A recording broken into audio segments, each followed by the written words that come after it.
Doctor Baba Saheb Ambedkar open university.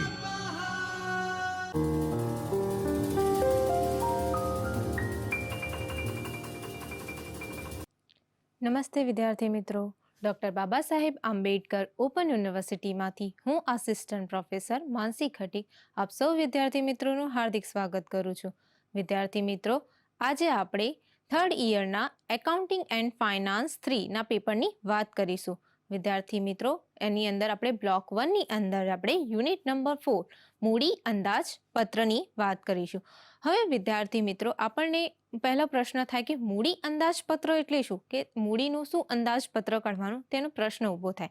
તો આપણે શરૂઆતથી જોઈએ કે પહેલાં સૌપ્રથમ આપણે તેની રૂપરેખાથી જોઈએ કે આપણે આજે કયા કયા ટોપિકની ચર્ચા કરીશું. ત્યારબાદ આપણે ધીરે ધીરે મૂડી અંદાજપત્ર શું છે, તેના હેતુઓ શું હોય છે, તેના પ્રકારો શું હોય છે, તેની વિગતવાર ચર્ચા કરીશું. વિદ્યાર્થી મિત્રો, આજે આપણે પ્રસ્તાવના, ત્યારબાદ છે અર્થ, ત્યારબાદ મહત્વ, મૂડીરોકાણના હેતુઓ, મૂડીરોકાણના પ્રકારો, યોજનાના પ્રકાર કયા કયા છે તેની વિગતવાર ચર્ચા કરીશું. તો સૌપ્રથમ આજે શરૂઆત કરીએ આપણે પ્રસ્તાવનાથી.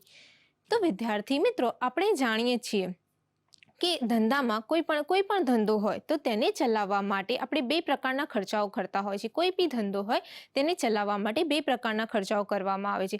હવે આ બે પ્રકારના ખર્ચાઓ તો કયા કયા હોય, તો એક સૌપ્રથમ છે મહેસૂલી ખર્ચ અને પછી બીજો આવે છે મૂડી ખર્ચ. હવે મહેસૂલી ખર્ચ અને મૂડી ખર્ચ તે આપણે તમે 12થમાં ભણીને આવ્યા હશો કે મહેસૂલી ખર્ચ શું છે અને મૂડી ખર્ચ શું છે. એટલે કે મહેસૂલી ખર્ચનો મતલબ એ થાય છે કે જે બી ધંધાને ચલાવવા માટે રોજબરોજના જે પણ ખર્ચાઓ થાય છે તેને શું કહેવામાં આવે છે, મહેસૂલી ખર્ચ તરીકે ઓળખવામાં આવે છે.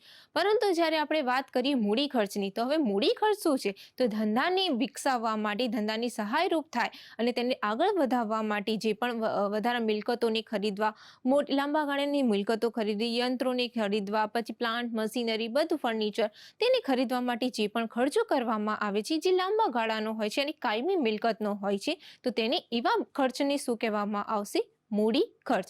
તો વિદ્યાર્થી મિત્રો, મહેસૂલી ખર્ચ અને મૂડી ખર્ચ દ્વારા આપણો આખો જે બી ધંધો હોય છે, કોઈ પણ કંપની, એને ચલાવવા માટે મહેસૂલી ખર્ચ અને શું કહેવામાં આવે છે, મૂડી ખર્ચનો સમાવેશ થાય છે.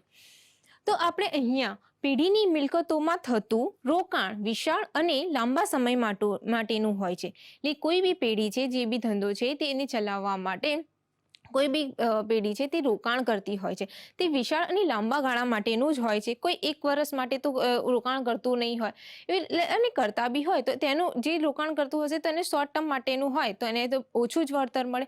અને જ્યારે પેઢી એ પોતાના જે બી ભંડોળો છે તે એ ભંડોળોને સંગ્રહ કરે છે અને એ ભંડોળને સંગ્રહ કર્યા બાદ તેને શું કરે છે, એક મોટું વિશાળ રોકાણ કરે છે અને લાંબા ગાળા માટે કરતી હોય છે. હવે જો લાંબા ગાળા માટે રોકાણ કરવામાં આવે તો સૌ પ્રથમ બધી પેઢીઓ શું વિચાર કે એ શું કરશે કે બધી પેઢીઓ પહેલા સૌ પોતાનો નફો જોશે અને નફાકારકતા જોશે કે હું આમાં રોકાણ કરીશ તો મને એમાં કેટલો વળતર મળશે સામે.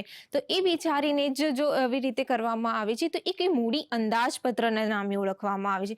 હવે કોઈ બી પેઢી છે તે ગમે તે વિચારીને રોકાણ તો કરીને દેશે નહીં, એટલે ઉતાવળીમાં લેવામાં આવેલો મૂડી ખર્ચ અંગેનો નિર્ણય ધંધાને શું કરે છે, તે નુકસાનકારક બનાવે છે. અહીંયા શું કહેવા માંગે છે, અહીંયા નુકસાનકારક સાબિત થાય છે. જો ઉતાવળે પગલે ધંધો કરવામાં આવે તો તે શું થાય છે, નુકસાનકારક નીવડે છે. હવે આને શું કહેવામાં આવશે, મૂડી ખર્ચ. જ્યારે હવે કોઈ બી પેઢી છે એને ચલાવવા માટે એ મૂડી ખર્ચ બી કરતી હોય છે. એટલે કે કંપનીને જે નવા શું કહેવાય છે, મિલકતો, એટલે કે નવી જે બી પ્લાન્ટ, મશીનરી, યંત્રોની જરૂર પડતી હોય છે, કોમ્પ્યુટર્સ છે, એટલે આધુનિકીકરણને પણ વધારવા માટે, વિકસાવવા માટે એ શું કરે છે, નવા તો એમાં રોકાણ કરવા માટે પણ તે શું કરે છે, ઘણી બાબતોને ધ્યાનમાં રાખે છે અને પછી તે નિર્ણય લે છે કે આ વસ્તુમાં રોકાણ કરવું જોઈએ કે ન કરવું જોઈએ. તો તેની તમામ બાબતોને ધ્યાનમાં રાખીને એ શું કરે છે, મૂડી રોકાણ કરે છે. તો એ મૂડી રોકાણને કરવા માટે એક મૂડી અંદાજપત્ર બનાવવામાં આવે છે. તો આ અંદાજપત્રને લઈને આપણે ચર્ચા કરવાના છીએ. તો આ હતું આપણું પ્રસ્તાવના હતી.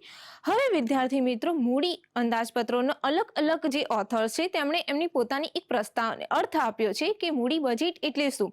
તો તેની આપણે એક બે ડિટેલ્સ જોઈ લઈએ કે મૂડી બજેટ એ મૂડી ખર્ચના વિકલ્પો ઉદ્ભવવાની, મૂલ્યાંકન કરવાની અને પસંદગી કરવાની પ્રક્રિયા સાથે સંબંધ ધરાવે છે.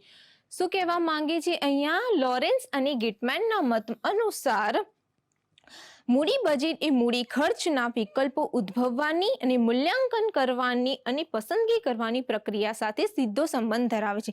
જો મૂડી ખર્ચ કરવાના આવે તો તેનો અનેક વિકલ્પો હોય છે અને તેની પસંદ ત્યારે એ અનેક વિકલ્પો પસંદમાંથી એ કોઈક પસંદ કરવાની પ્રક્રિયા સાથે સંબંધ ધરાવે છે.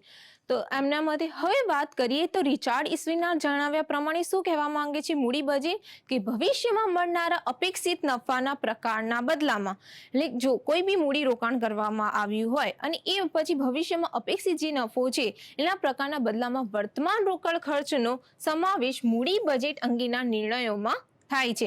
હવે એટલે કે ભવિષ્યને વિચારીને એ મૂડી અંદાજપત્ર તૈયાર કરવામાં આવતો હોય છે કે જો હું આ લાંબા ગાળાનું રોકાણ કરીશ તો આ 20 વર્ષ પછી 10 વર્ષ પછી મને આમાં કેટલું વળતર મળશે તેની ચર્ચા અહીંયા થાય છે મૂડી અંદાજપત્રમાં. તો એ નિર્ણયો લેવામાં થાય છે. હવે વાત કરીએ જે જેમ્સ હોર્નના શબ્દોમાં વાત કરીએ તો મૂડી બજેટ એટલે પ્રોજેક્ટ માટેના રોકાણોને ઓળખવા. હવે પ્રોજેક્ટ માટેના રોકાણોને ઓળખવા એટલે કે અહીંયા પ્રોજેક્ટ હવે કોઈ બી પેઢી છે તે પ્રોજેક્ટ એ જોવે, પ્રોજેક્ટ બી જોવે ને પ્રોજેક્ટ સી હોય.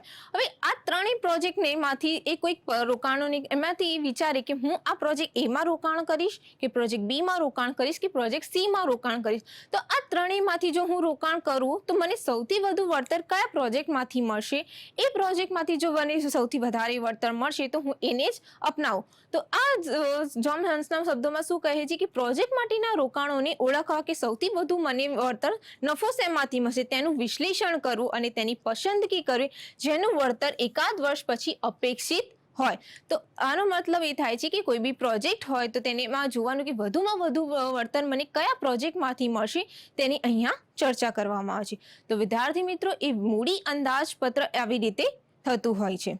હવે વાત કરીએ મૂડી બજેટના લક્ષણો. હવે જ્યારે પણ મૂડી રોકાણ કરવાની વાત આવે તો તેને મૂડી બજેટના લક્ષણો એટલે કે તેની અર્થમાં જ લક્ષણો આવી જાય છે. તો ભંડોળનું રોકાણ સૌ પ્રથમ જોઈએ કે ભંડોળનું રોકાણ તો પેઢી પાસે જે બી ભંડોળ હોય છે તે લાંબા ગાળાની એટલે કે કાયમી મિલકતોમાં રોકાણ કરે છે. તે લાંબા ગાળાની એટલે કેટલી કે 10 વર્ષ 15 વર્ષ માટે એનું રોકાણ કરે છે અને એ રોકાણ દ્વારા કેટલું વળતર પ્રાપ્ત થશે કે કેટલો નફો પ્રાપ્ત થશે તેની અહીંયા વાત કરવામાં આવે છે.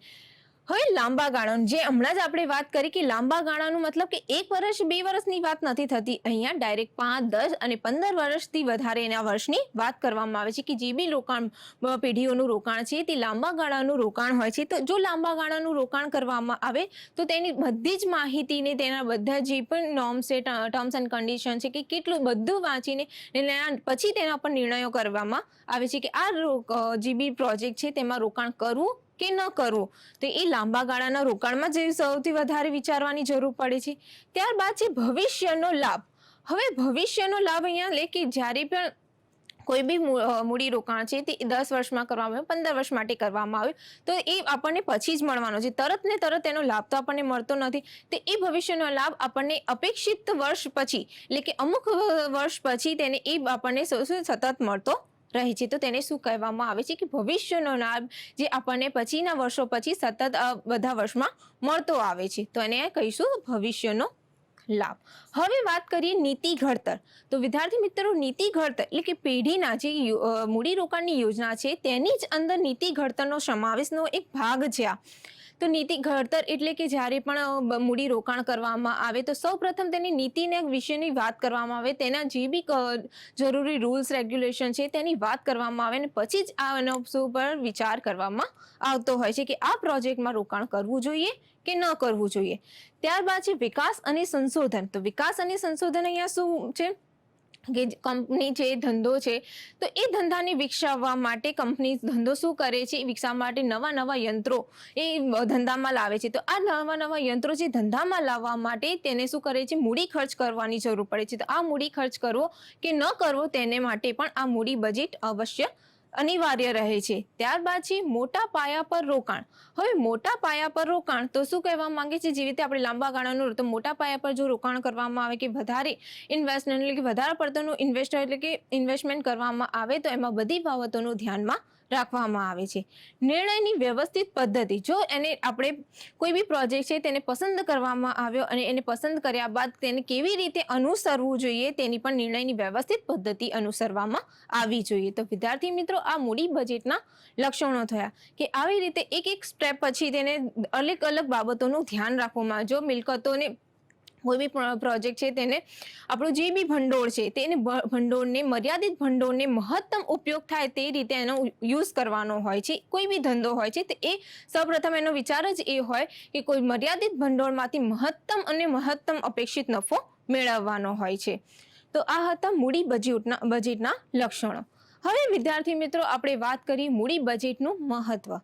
મૂડી બજેટનું મહત્વ તે એ આપણે જોઈએ તો અર્થ અને લક્ષણોમાં જ આપણે બધી વાત ચર્ચાઓ કરી જોઈએ છે કે મૂડી બજેટ એટલે કે એના લક્ષણોની જ અંદર એના મૂડી બજેટનું મહત્વ ભણાઈ જાય. હવે જોઈએ તો લાંબા ગાળાનું આયોજન, તો તેની બી આપણે ચર્ચા કરી કે લાંબા ગાળાનું આયોજન છે તો એ આપણને લાંબા ગાળા કે 10-15 વર્ષ સુધી મળવાનું હોય છે. વિશાળ મૂડી રોકાણ કરવામાં આવે છે તે પણ આપણે આગળ ચર્ચા કરી. નફાકારક તક, એટલે આપણે સૌપ્રથમ જો મૂડી રોકાણ કરતા હોઈએ તો સૌપ્રથમ નફાની જ વાત કરવામાં આવે કે આપણને આ પ્રોજેક્ટમાંથી નફો મળશે કે નહીં મળે, તો તેની અહીંયા ચર્ચા કરવામાં આવે.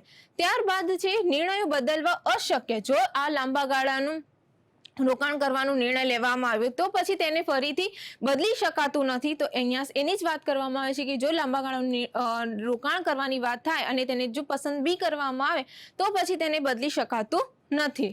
તો આ છે. ત્યારબાદ યોગ્ય રોકાણ યોજનાઓ પર ધ્યાન આપવું જોઈએ. ત્યારબાદ વ્યૂહાત્મક નિર્ણયો લેવા અને ત્યારબાદ પૂર્વાનુમાન કરવું કે જો અમે આટલું રોકાણ કરીશું તો અમને આટલા વર્ષ પછી આટલો અપેક્ષિત નફો મળશે.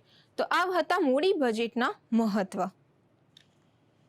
હવે વિદ્યાર્થી મિત્રો, વાત કરીએ મૂડી રોકાણના હેતુ કે આપણે મૂડી રોકાણ શાના માટે કરવું જોઈએ. તો એનો ઉદ્દેશ્ય શું છે કે મૂડી રોકાણના હેતુ તો યાંત્રીકરણ. હવે યાંત્રીકરણ એટલે કે હવે જો કોઈ બી ધંધો છે તો એ ધંધામાં મજૂર દ્વારા જો ઉત્પાદન કાર્ય થતું હોય તો એ મજૂર દ્વારા ઉત્પાદન કાર્યને બદલે યંત્રોનો ઉપયોગ કરવામાં આવે તો એ મજૂર દ્વારા અને યંત્ર દ્વારા જે બી ઉત્પાદન કર્યું છે તો એ બંને વચ્ચે શું ડિફરન્સ છે.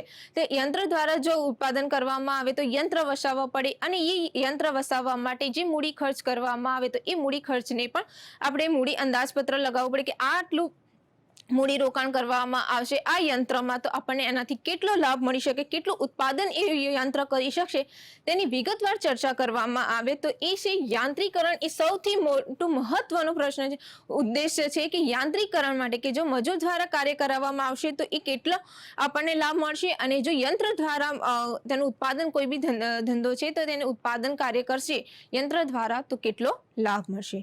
તો આ હતું સૌ પ્રથમ યાંત્રીકરણ. હવે વાત કરીએ મિલકતોની પુનઃસ્થાપના. તો મિલકતોની પુનઃસ્થાપના એટલે કે જો જેવી કંપની છે ધંધામાં જૂના હોય, જે જૂના મિલકતો હોય તો એ જૂના મિલકતો જો બરોબર કામ ન કરતા હોય અને તેની ઘસારો બી વધારે થઈ ગયો હોય અને વધારે તે શું છે કે એમાં જતી હોય, રિપેરિંગમાં જતું હોય તો એને બદલીને આપણે શું કરીએ છીએ, નવા યંત્રો વસાવતા હોય, મિલકતો વસાવતા હોય તો એ મિલકતોની પુનઃસ્થાપનાનો પણ ઉદ્દેશ્ય હોય કે એ લાવવા માટે પણ મૂડી ખર્ચ કરવામાં આવતું હોય. તો આ બીજો એક એનો હેતુ ઉદ્દેશ થયો કે આપણે મૂડી રોકાણ કેમ કરીએ.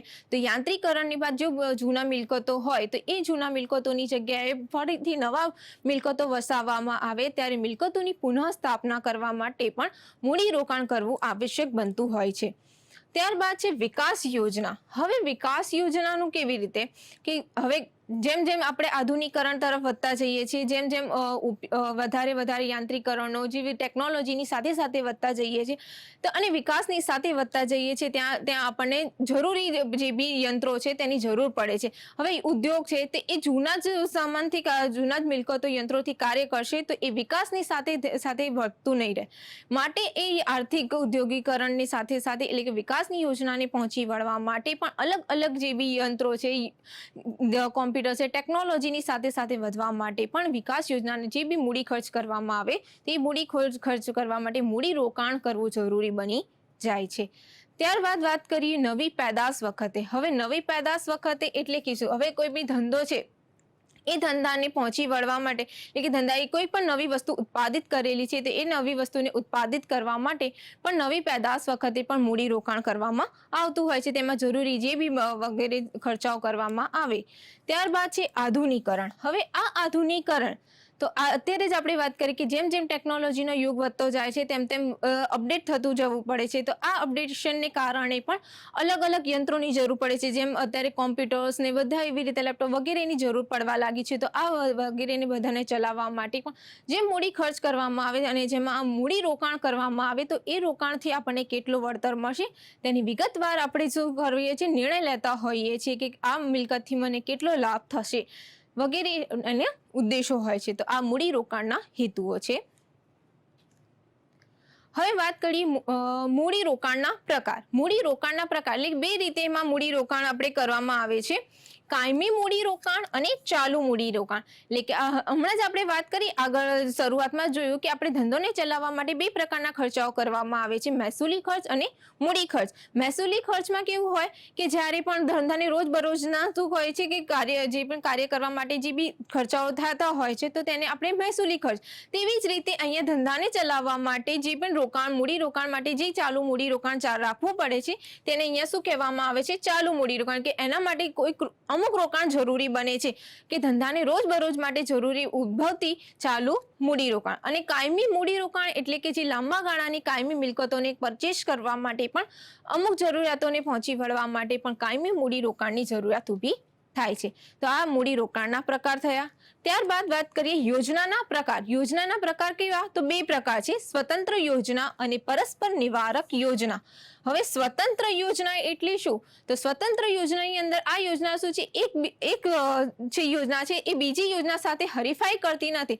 જો એક યોજનાને સ્વીકારવામાં આવે તો બીજી યોજનાને બાકાત રાખવામાં આવતી નથી. એટલે તેને શું કહેવામાં આવે છે? સ્વતંત્ર યોજના કહેવામાં આવે છે.